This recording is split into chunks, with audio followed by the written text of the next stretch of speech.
সর্বশেষ যে লোকটা জান্নাতে যাবে তাকে আল্লাহ তাআলা জাহান্নামের আগুনে পোড়াতে পোড়াতে ছাই বানিয়ে ফেলবে।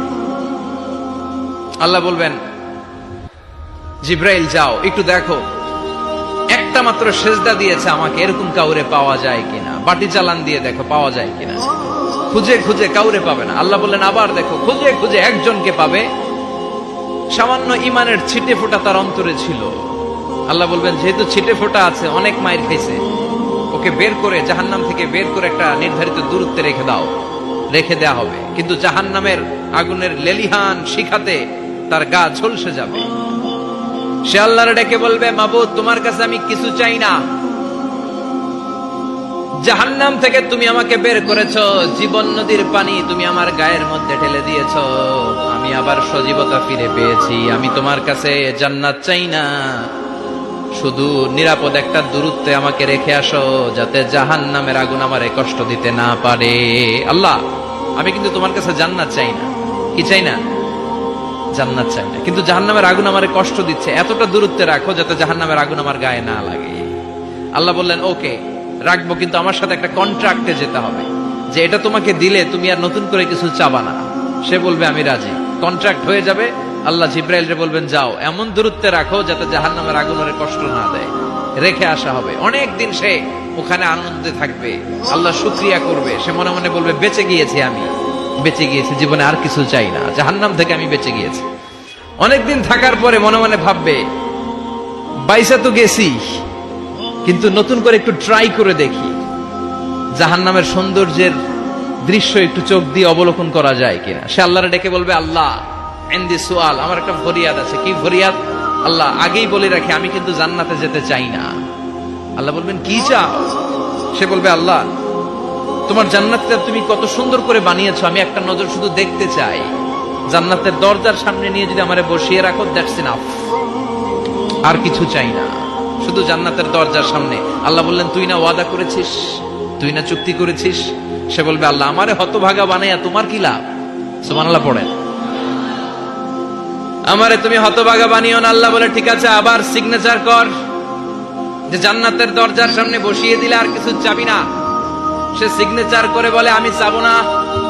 আল্লাহ বললেন, জিব্রাইল বেচারারে ধরে জান্নাতের গেটের সামনে বসায় দে।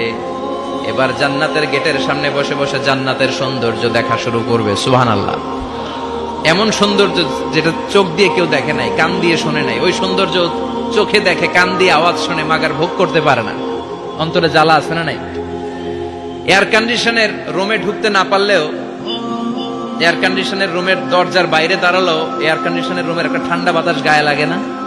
কথা বলেন তো। ও যখন জান্নাতের দরজার সামনে দাঁড়াবে, ওর গায়েও এরকম জান্নাতের ঠান্ডা বাতাসের হিমেল ছোঁয়া গাটাকে শীতল করে দিবে।